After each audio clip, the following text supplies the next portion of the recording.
ان خوشیوں کے لمحوں میں ابراہیم کی یادیں ہیں، ان قربانی کے جذبوں میں اسماعیل کی باتیں ہیں۔ الحمدللہ رب العالمین والصلاة والسلام علی سید المرسلین، اما بعد فاعوذ باللہ من الشیطان الرجیم، بسم اللہ الرحمن الرحیم۔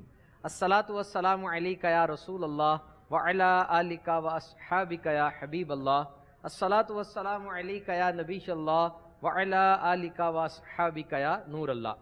فرمان مصطفیٰ صلی اللہ تعالی علیہ وسلم، مجھ پر درود پاک کی کثرت کرو، بے شک یہ تمہارے لیے طہارت ہے۔ عید کے پر مسرت لمحات مدنی چینل کے ساتھ بہت ہی معلوماتی اور یونیک سلسلہ لیے ہم حاضر ہیں، اور سلسلے کا نام ہے مدنی چینل کے ناظرین اکنامک امپیکٹ، بقرہ عید کے، عید قرباں کے معیشت پر کیا اثرات مرتب ہوتے ہیں۔ It's a famous saying, economics میں یہ بات کہی جاتی ہے، give a man a fish and you feed him for a day, teach a man how to fish and you have a businessman۔ کسی کو اگر آپ ایک مچھلی دیں، کسی بھوکے آدمی کو مچھلی دے دیں تو آپ نے اس کے کھانے کا انتظام کر دیا، اور اگر آپ اس کو مچھلی پکڑنا سکھا دیں تو یہ ایک نیا کاروبار شروع ہو جائے گا۔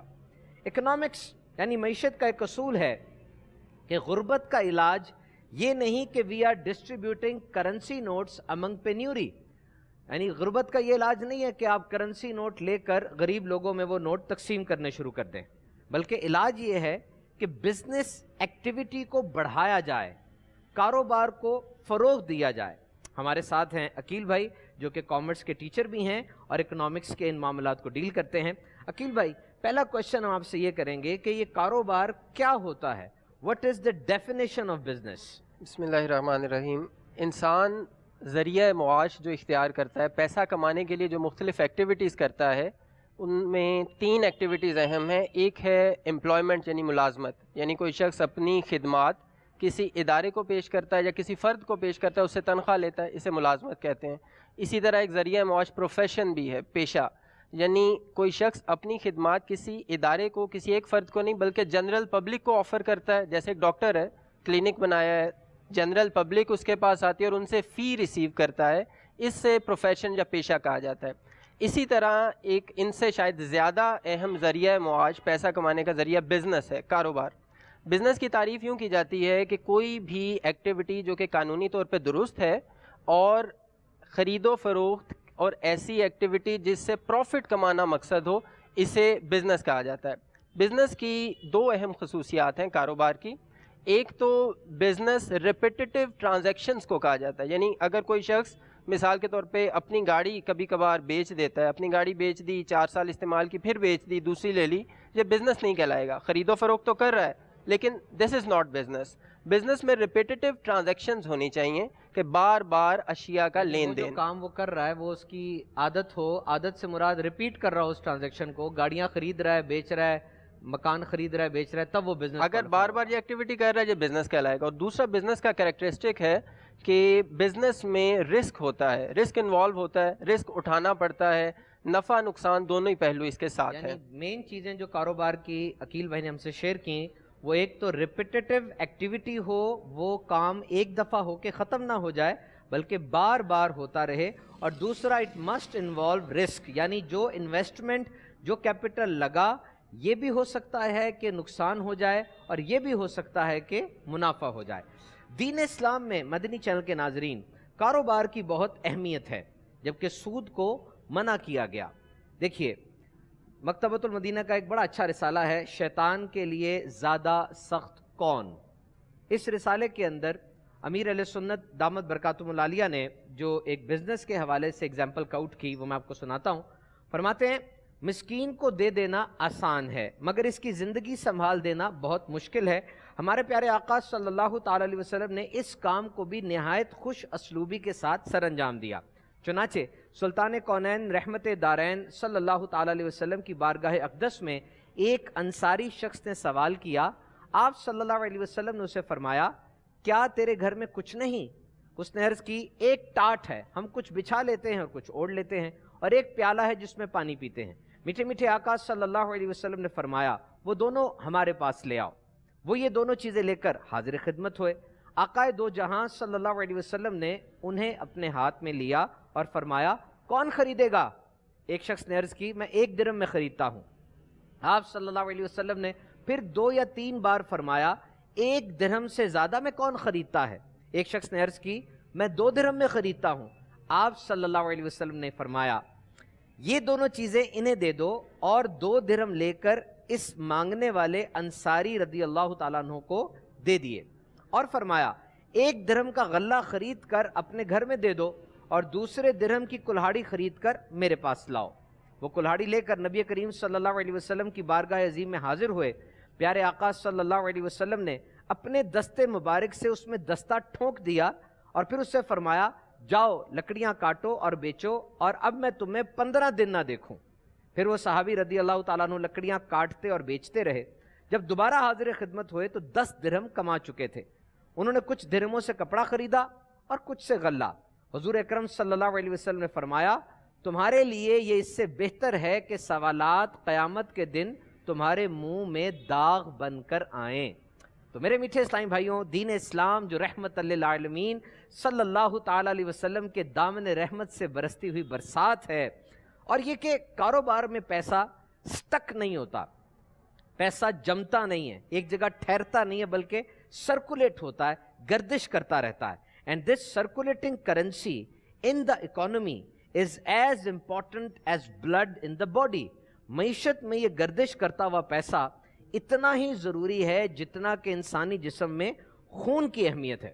جی کیل بھائی، یہ جو پیسے کی سرکولیشن اور گردش ہے اس کی تو بہت زیادہ اہمیت ہے اکانومی کے اندر۔ جی، سرکولیشن آف منی اتنا زیادہ امپورٹنٹ ہے کہ آپ نے جیسے خود اس کی اگزامپل دی کہ like circulation of blood in your body, جس طرح جسم میں اگر خون سٹک اپ ہو جائے گا تو جسم کے اس حصے کو بیمار کر دے گا، اسی طرح ہورڈنگ یا ذخیرہ اندوزی، پیسے کو جمع کر کے ایک جگہ رکھ چھوڑنا اور اسے سرکولیشن میں نہ لانا، انٹرسٹ میں یہی ہو رہا ہوتا ہے، انٹرسٹ ایک جگہ پھنسا ہوا ہے اور بس پیسے آ رہے ہیں، دوسرے بندے کو چانس نہیں مل رہا کچھ کام کرنے کا۔ پیسے سے پیسہ کمایا جا رہا ہے۔ جب ایک شخص کو پیسے سے پیسہ کمانے کا موقع مل جاتا ہے تو اس کو بزنس میں انویسٹ نہیں کرتا۔ اگر اسی پیسے کو اس طرح منی جنریٹ کرنے کی بجائے بزنس میں انویسٹ کر دیا جائے تو اس بزنس سے بہت سے لوگوں کا بھلا ہو رہا ہوتا ہے۔ انویسٹمنٹ کرنے والا نفع تو کما رہا ہے، لیکن ساتھ ہی ساتھ اس کے انڈر جو امپلائیز ہیں، جو ملازمت کرنے والے لوگ ہیں، ان کو بھی اس سے ذریعہ معاش مل رہا ہے، ان کے بھی گھروں کا چولہا اس سے جل رہا ہوتا ہے۔ اور عام طور پر پارٹنرشپ ہو جاتی ہے، ایک بندے کی سکل ہوتی ہے، ایک بندے کا پیسہ ہوتا ہے۔ جب دونوں کو کمبائن کرتے ہیں تو نہ صرف بزنس ایکٹیویٹی بڑھتی ہے، معاشرے میں معیشت کو تقویت ملتی ہے، بلکہ بہت سے وہ لوگ جو ان امپلائڈ تھے، بے روزگار تھے، ان کو بھی روزگار کے مواقع میسر آتے ہیں۔ اس ایکٹیویٹی سے بظاہر تو یہ لگ رہا ہے کہ 2 لوگوں نے مل کے پارٹنرشپ سے بزنس سٹارٹ کیا، ایک کام کر رہا ہے، دوسرا انویسٹمنٹ کر رہا ہے، تو ان دونوں کو نفع ہو رہا ہے۔ یہ صرف ان دونوں کو نفع نہیں ہو رہا، بلکہ اس کا ایفیکٹ اتنا زیادہ ہے کہ انہوں نے ایک دکان بنا لی جس پہ 10 لوگ ملازمت کر رہے ہیں، ان کو سیلریز بھی مل رہی ہیں۔ پھر ایک پوری سپلائی چین ہے، جو چیز یہ سپلائی کر رہے ہیں، جو چیزیں یہ بیچ رہے ہیں، یہ اگلے دکاندار کے لیے را مٹیریل بن جاتا ہے، اگلی فیکٹری کے لیے وہ اس سے مزید اشیاء بنا کر آگے بیچتا ہے۔ تو یہ پوری چین ہے جس سے چین ہے، اور اس پوری چین کو اس سے فائدہ ہو رہا ہے، فائدہ اور پیسہ حاصل ہوتا ہے۔ تو مدنی چینل کے ناظرین، یہاں پر ایک چیز میں آپ سے شیئر کرتا جاؤں کہ کاروبار کی جو بھی قسم ہو، پارٹنرشپ ہو، کمپنی ہو، انڈیویجول پروپرائٹرشپ ہو، یہ چیز دیکھنا بہت ضروری ہے کہ اس میں شرعی تقاضے پورے کیے جائیں۔ اب دیکھیں سود کی جو بات ہوئی وہ تو صریحاً حرام ہے، اور سود کی طرف تو ایک مسلمان کو بالکل نہیں جانا، لیکن اس کے علاوہ جو بھی کاروباری کیفیت آپ کی بنتی ہے، آپ دارالفتہ اہل سنت جو دعوت اسلامی کے اندر ایک بڑا یونیک شعبہ ہے، جہاں پر علماء کرام، مفتیان کرام ہمیں ریلیجسلی کاؤنسلنگ کرنے کے لیے تشریف فرما رہتے ہیں، ان سے رابطہ کیجئے، ان کے ارشادات کی روشنی میں اپنے کاروبار کو ڈیولپ کیجئے۔ تو اب میرے مدنی چینل کے ناظرین اور میٹھے میٹھے اسلامی بھائیوں، دین اسلام انسانیت سمیت ہر خوبی کا علمبردار ہے۔ بقرہ عید ایک انتہائی اہم اسلامک ایونٹ ہے، اور جہاں اس سے بہت سی ان گنت فوائد اور برکتیں حاصل ہوتی ہیں، وہاں پر ایک بہت بڑا فائدہ یہ ہے کہ عید قرباں از اے اکنامک بوسٹر۔ صرف مویشی ہی نہیں بلکہ 40 سے زیادہ دوسرے کام، دوسرے کاروبار اس ایک ایونٹ یعنی عید پر بوسٹ ہوتے ہیں، بڑھ جاتے ہیں، اس میں تیزی آتی ہے۔ The animal market all around you are no small business. It's a $1 billion industry. یہ جو مویشی نظر آتے ہیں ہمیں عید کے دنوں میں، منڈیاں لگی ہوتی ہیں، دیگر مویشی کافی کثرت سے نظر آتے ہیں، صرف یہ ایک مویشی کی انڈسٹری، اس کو دنیا بھر میں اگر عید کے دنوں کے لحاظ سے میجر کیا جائے تو یہ $1 بلین انڈسٹری بنتی ہے۔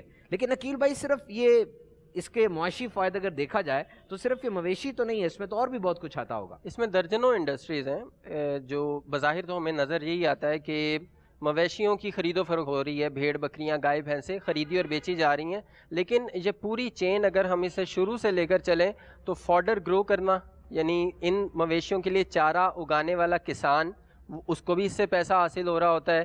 اسی طرح جب مویشی بیچے جاتے ہیں تو مویشی کے بیپاری کو بھی اس سے پیسہ حاصل ہو رہا ہے، پھر مویشی بک کر جس گھر میں چلا جاتا ہے وہ چارہ خریدتا ہے، تو چارہ بیچنے والے آپ نے دیکھا ہوگا کہ شہروں میں جگہ جگہ پر سٹال بھی لگ جاتے ہیں، تو وہ انسکلڈ لوگ جو کہ کوئی اور کام نہیں کر پاتے، وہ کیا کرتے ہیں، وہ چارہ تھوڑا سی اماؤنٹ میں فوڈر خرید کر، پٹھے خرید کر یہ سٹال لگا لیتے ہیں گلی کے باہر اور اسے بیچنا شروع کر دیتے ہیں، ان کو بھی پیسہ ملتا ہے، اس کو بھی پیسہ مل گیا۔ اس کے بعد ہم تھوڑا اور آگے چلیں تو عید کے دن جب قربان کیا جاتا ہے، جانور ذبح کیا جاتا ہے، تو یہ جو جانور ذبح کرنے والے حضرات ہیں اپنے سروس چارجز لیتے ہیں، ان کو بھی یہ کاروبار مل جاتا ہے۔ پھر اور جانوروں کو طرح طرح کے ornaments پہنائے جاتے ہیں، سجایا جاتا ہے، ٹرانسپورٹیشن اس جانور کو منڈی جی سے گھر تک ایگزیکٹلی، لانے یہ کے بڑا لیے۔ امپورٹنٹ سیکٹر ہے ایک، ٹرانسپورٹیشن انڈسٹری کو بھی اس سے بہت اور اس میں فائدہ یہ ہوتا ہے۔ عام طور پہ یہ جو ریزنگ آف کیٹلز ہے، یہ جو اینیمل ہسبینڈری ہے، مویشی حضرات یہ رورل ایریا میں ہی ہوتے ہیں اور شہروں میں آگے بکتے ہیں، تو ٹرانسپورٹیشن کا کافی زیادہ ہاں جی، اگر ہم پاکستان میں دیکھ لیں تو پاکستان کی آلموسٹ 70% جو پاپولیشن ہے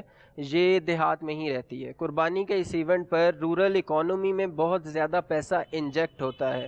اگر ہم یہ مال مویشیوں کو دیکھیں تو ان دیہات میں رہنے والے لوگوں کا کھیتی باڑی کے علاوہ ایک بڑا سیگمنٹ آف ارننگ مال مویشیوں سے ہی حاصل ہوتا ہے۔ ان کا دودھ بیچتے ہیں، ان جانوروں کو بیچتے ہیں، تو ان سے ہماری جو رورل اکانومی ہے، جو متوسط طبقہ ہے، جو لیس افلوئنٹ کلاس ہے، ان کو بھی مال مویشی بیچ کر اچھے داموں عید پر ان کے بک جاتے ہیں۔ تو اسی طرح سے ہم دیکھیں تو جانوروں کو ذبح کرتے ہوئے قصاب حضرات کو اس سے آمدن ملتی ہے، اسی طرح چھریاں اس موقع پہ تیز کرائی تیز بھی کی جاتی ہیں، اور نئی کریشن، ان کی جو پروڈکشن ہے وہ ان چیزوں کی بڑھ جاتی، کٹلری کی، اس بزنس کو بھی بوسٹ ملتا ہے۔ پھر جانوروں کی کھالیں یہ بھی بیچی جاتی ہیں۔ ہماری جو کھالوں کی انڈسٹری ہے، یعنی لیدر فیکٹریز ہیں، ٹینریز جنہیں کہا جاتا ہے، جو کہ جانوروں کی کھالوں سے لیدر کی پروڈکٹس تیار کرتی ہیں، چمڑا تیار کرتی ہیں، ان کو بہت بڑی مقدار میں را مٹیریل اس سے ملتا ہے۔ اس کا مطلب یہ ہوا عقیل بھائی کہ تقریباً 40 تو انڈسٹریز وہ ہیں جو مین ہیں، شاید اس کے نیچے اگر سبسیڈری انڈسٹری دیکھی جائے مدنی چینل کے ناظرین، جو ہمارے پاس ریسرچ ہے تو یہ 100 سے زیادہ ایسی انڈسٹریز بن رہی ہیں جو کہ بقرہ عید اور عید قربان کے موقع پہ نہ صرف ایکٹیویٹ ہوتی ہیں، ان کو بوسٹ ملتا ہے، بلکہ کئی ایسی ہیں جن کا کام ہی ان دنوں میں شروع ہوتا ہے۔ اور جس طرح عقیل بھائی نے بھی شیئر کیا کہ پاکستان کی ٹینریز جو ہیں یا دنیا بھر کی ٹینریز، جو ٹینری سے مراد یہ کھالوں کو جو پروسیس کرتی ہیں انڈسٹری، جو جانور کی کھال کو لیتے ہیں پھر ان کو چمڑے میں تبدیل کرتے ہیں اور دیگر جو بھی اس سے پروڈکٹس بنائی جاتی ہیں، پاکستان ٹینریز ایسوسی ایشن کے مطابق سن 2017 میں 8.1 ملین جانور ذبح کیے گئے اور اس تمام ایکٹیویٹی کے دوران 26.5 ارب روپے کا بزنس ہوا، جبکہ 2016 میں یہ 7.3 ملین جانور تھے۔ It means that it's increasing. Obviously یہ قربانی کے جانور خریدنا اور ان کو ذبح کرنا یہ ایک چوائس نہیں ہے، یہ مسلمانوں کے نزدیک ایک اہم مذہبی فریضہ ہے، اور جو اس کرائٹیریا پر پورا اترتا ہے اس کو لازمی ان دنوں میں جانور ذبح کرنا اور قربانی میں پارٹیسپیٹ کرنا ہے۔ اور اب اس میں جو کسان لوگ ہوتے ہیں، گاؤں گوٹھوں کے، دیہاتوں کے رہنے والے، جو اتنے ویل ٹو ڈو نہیں ہوتے، and they are related with micro financing, so سارا سال جانور پالنے کا سلسلہ ہوتا ہے اور عید کے دنوں میں ان کی یہی خواہش ہوتی ہے کہ اچھے دام مل جائیں۔